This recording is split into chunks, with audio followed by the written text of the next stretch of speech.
The ego is a strange and often misunderstood aspect of the human mind. It is not inherently evil, nor is it something we can entirely discard. In fact, it plays a necessary role in shaping our lives, giving us a sense of identity and helping us navigate the world. But the problem is the ego has a way of taking over. It becomes a thief, stealing the joy that is inherently ours. How does this happen? And why do we let it?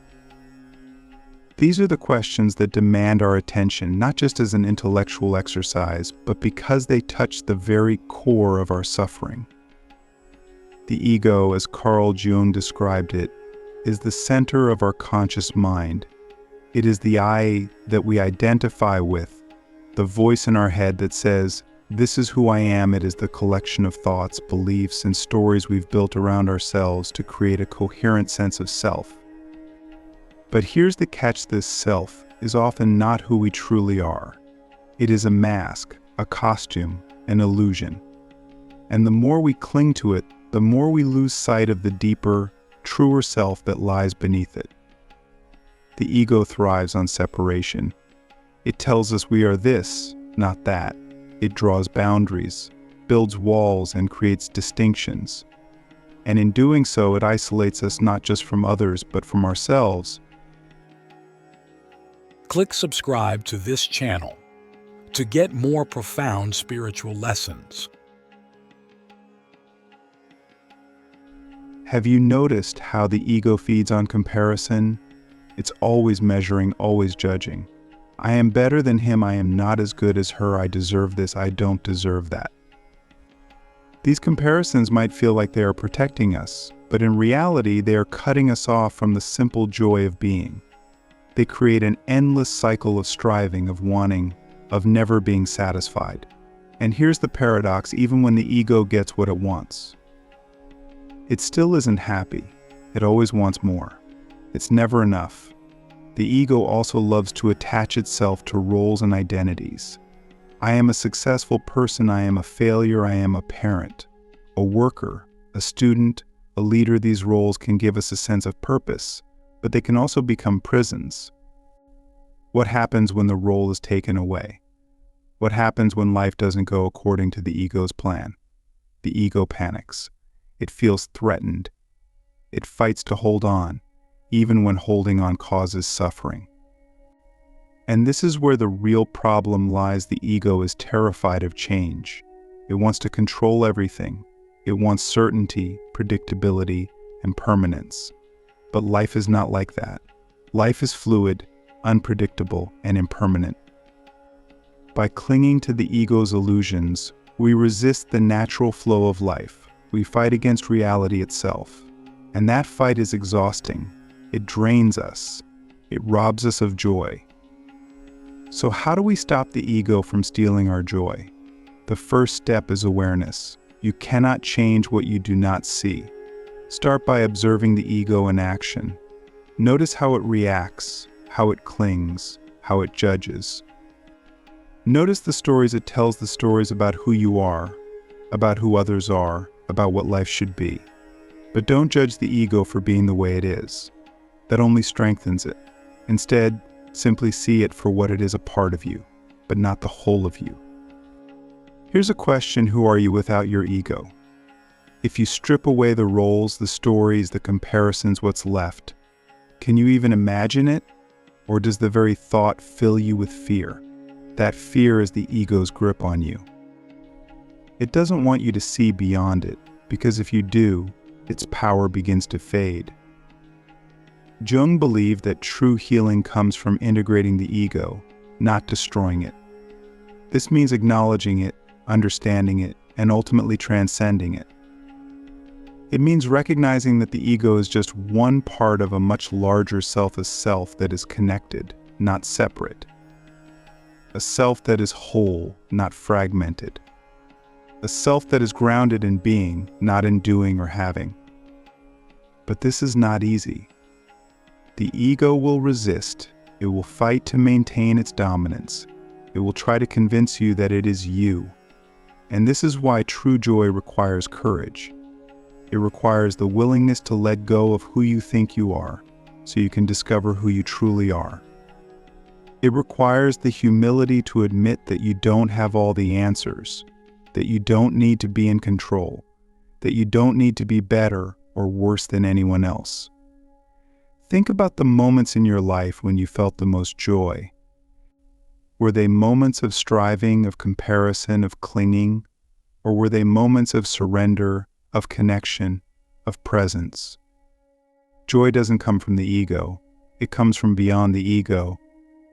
It comes from a place of openness, of acceptance, of love. But love is something the ego struggles with. The ego sees love as a transaction. I will love you. If you love me, I will love you. If you meet my expectations, this conditional love is not real love. It is a bargain, a deal, a contract. Real love has no conditions. It doesn't ask for anything in return. It simply is. And the ego cannot understand this because it is too focused on itself. This is why the ego steals our joy, because it is always looking inward, always focused on me, but joy is not found in the self. It is found in the dissolution of the self. It is found in losing yourself in something greater, whether it's a moment of beauty, a connection with another person, or the simple act of being alive. So ask yourself, what would your life look like without the ego's constant interference? What would it feel like to let go of the need to prove yourself, to justify yourself, to defend yourself? What would it mean to simply be without the weight of the ego's demands? This is not about rejecting the ego or seeing it as the enemy. It's about putting it in its proper place. The ego is a tool, not a master.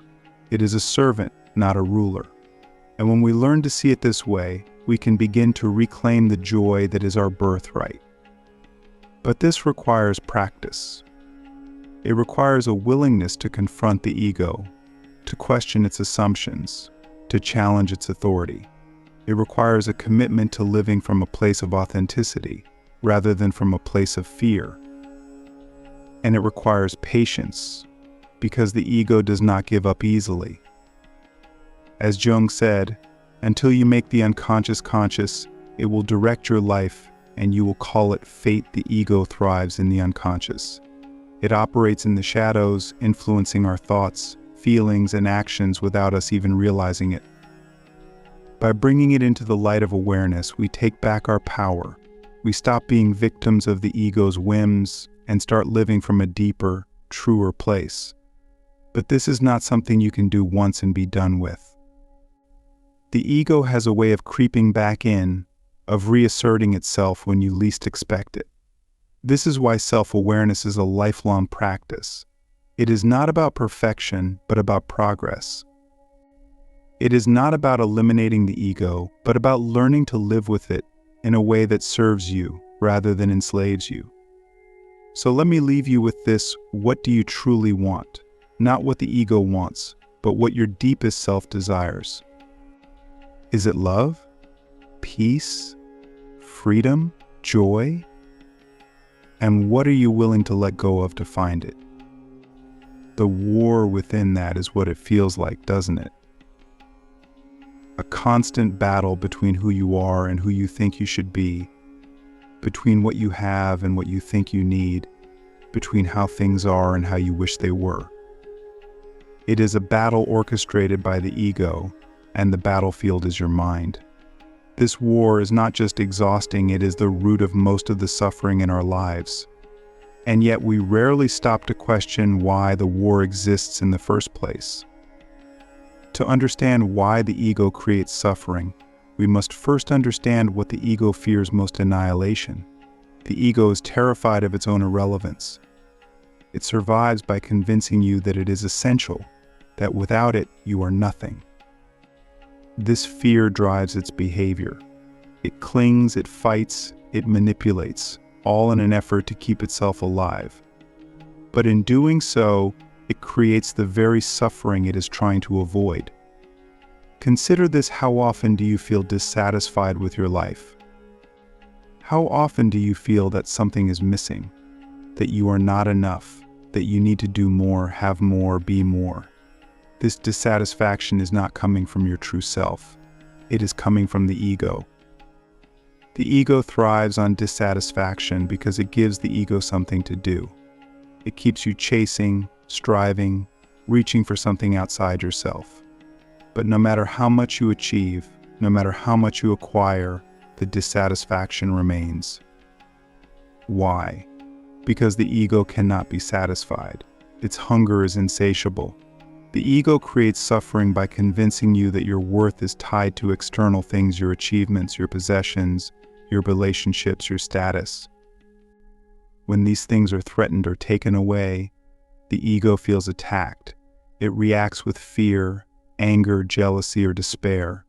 It tells you that you have lost something essential, that you are less than you were. But this is a lie. Your worth has nothing to do with these things. Your worth is inherent. It is not something you earn, it is something you are. Let's talk about control. The ego is obsessed with control. It wants to control how others see you, how your life unfolds, even how you feel. But control is an illusion. Life is unpredictable. No matter how hard you try, you cannot control everything. The ego doesn't understand this. It fights against the uncertainty of life, and this fight creates suffering. It makes you anxious, stressed, and fearful. It keeps you stuck in the past, regretting what you cannot change, or projecting into the future, worrying about what you cannot know. And in doing so, it robs you of the only moment you ever truly have, the present. Think about the last time you were truly present. Maybe it was when you were watching a sunset, listening to music, or holding someone you love. In that moment, the ego was silent. It wasn't comparing, judging, or striving. It wasn't thinking about the past or the future. It was simply being. And in that state of being, there was no suffering. There was only peace. But the ego doesn't stay silent for long. It creeps back in, whispering doubts, fears, and judgments. It tells you that the peace you felt was fleeting, that you need to do something to hold on to it, that you need to protect it. And in trying to protect it, you lose it. This is the paradox of the ego. The more you cling, the more you suffer. So how do we stop the war within? How do we free ourselves from the ego's grip? The answer is both simple and profound surrender. Not surrender in the sense of giving up, but surrender in the sense of letting go. Letting go of the need to control, the need to compare, the need to prove. Letting go of the stories the ego tells about who you are and what you need. Letting go of the belief that you are separate from others, from life, from the universe. This kind of surrender requires trust. Trust that you are enough, just as you are. Trust that life is unfolding as it should, even if it doesn't match your expectations. Trust that you don't need to fight or cling or strive to find joy. Joy is already within you. It is your natural state. The only reason you don't feel it is because the ego is standing in the way. But surrendering the ego is not easy. It goes against everything the ego stands for. The ego will resist. It will tell you that letting go is dangerous, that you will lose yourself, that you will become nothing. But this is not true. Letting go of the ego does not mean losing yourself. It means finding yourself, your true self, the self that exists beyond the ego's illusions.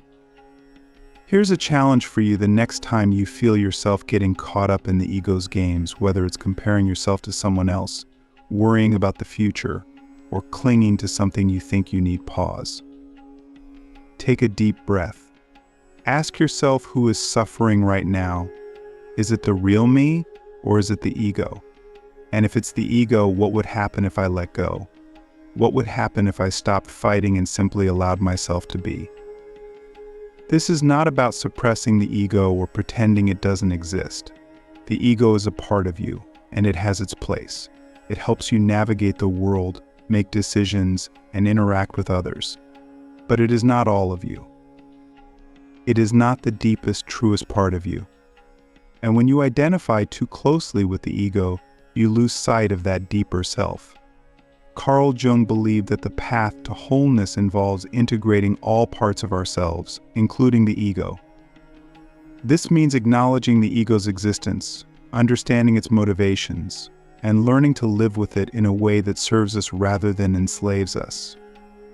It means recognizing the ego's limitations and choosing to live from a place of authenticity, rather than from a place of fear. But how do we do this in practice? One way is through mindfulness. When you are mindful, you are fully present in the moment. You are aware of your thoughts, feelings, and sensations, but you are not attached to them. You see them for what they are: passing experiences, not permanent truths. This awareness allows you to step back from the ego's dramas and see them with clarity. It allows you to respond to life from a place of wisdom, rather than reacting from a place of fear. Another way is through self-compassion. The ego is often critical, harsh, and unforgiving. It tells you that you are not good enough, that you need to do more, be more, achieve more. But self-compassion reminds you that you are human, that you are imperfect, and that this is okay. It allows you to treat yourself with kindness and understanding, rather than judgment and criticism. And when you are kind to yourself, the ego's voice becomes quieter. Here's something to think about: what would your life look like if you stopped identifying with the ego? If you stopped believing its stories, its fears, its demands? What would it feel like to live from a place of peace rather than a place of struggle? Can you even imagine it, or does the very thought scare you? If it does, ask yourself, what am I really afraid of? What is the ego afraid of? And is that fear real, or is it just another illusion? The path to inner freedom is not about escaping the ego. It is about seeing it for what it is: a part of you, but not all of you. It is about learning to live with the ego in a way that allows you to experience the joy, peace, and love that are your true nature. It is about ending the war within and finding the freedom that comes from simply being. Joy is not something you acquire. It's not hiding somewhere in the future, waiting for you to achieve a goal, earn a title, or fix your life. Joy is your essence. It is what remains when all the noise of the ego subsides. But living in joy, true, sustained joy, requires courage. Why? Because it demands that we confront the ego directly. It requires us to stop hiding behind the masks we wear and face the parts of ourselves that we've ignored, rejected, or denied. And this is the paradox of the ego. It is both the thing we cling to so desperately and the very thing that keeps us from experiencing wholeness. The ego whispers to us that we are incomplete, that we must constantly do more, achieve more, and become more to finally arrive. But the truth is, you are already whole. You always have been. The courage lies in realizing this and living as if it were true. What does it mean to be whole? To live beyond the ego. It means embracing everything that you are, not just the parts of yourself that the world rewards or praises, but the parts you feel ashamed of, the parts you try to hide. Carl Jung called this the shadow, and he believed that the shadow is where much of our power and potential lie. The ego doesn't want to face the shadow because it threatens the carefully constructed image of who we are. But denying the shadow doesn't make it go away, it only buries it deeper, where it festers and causes suffering. So here's a profound question for you: what part of yourself are you unwilling to look at? What are you afraid to admit, even to yourself? Is it your anger, your fear, your envy, your vulnerability? The ego will tell you that these parts of yourself are bad or unacceptable, that they need to be hidden or fixed. But the truth is, these parts are not your enemy. They are part of your humanity. And until you embrace them, you cannot be whole. This is where courage comes in. It takes courage to look into the mirror and see yourself as you truly are, not as the ego wants you to be, but as you are. It takes courage to face your fears, your flaws, and your insecurities without judgment. And it takes courage to let go of the need to be perfect, to be right, to be in control. But this courage is liberating. When you stop fighting yourself, you create space for something beautiful: acceptance. Acceptance doesn't mean resignation.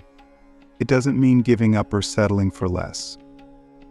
It means recognizing that you are enough exactly as you are, even with your imperfections. It means understanding that your worth is not dependent on what you do or what others think of you. It means realizing that you don't need to prove anything to anyone, not even to yourself. Here's the irony: the more you try to fix or improve yourself from the perspective of the ego, the more fragmented you become.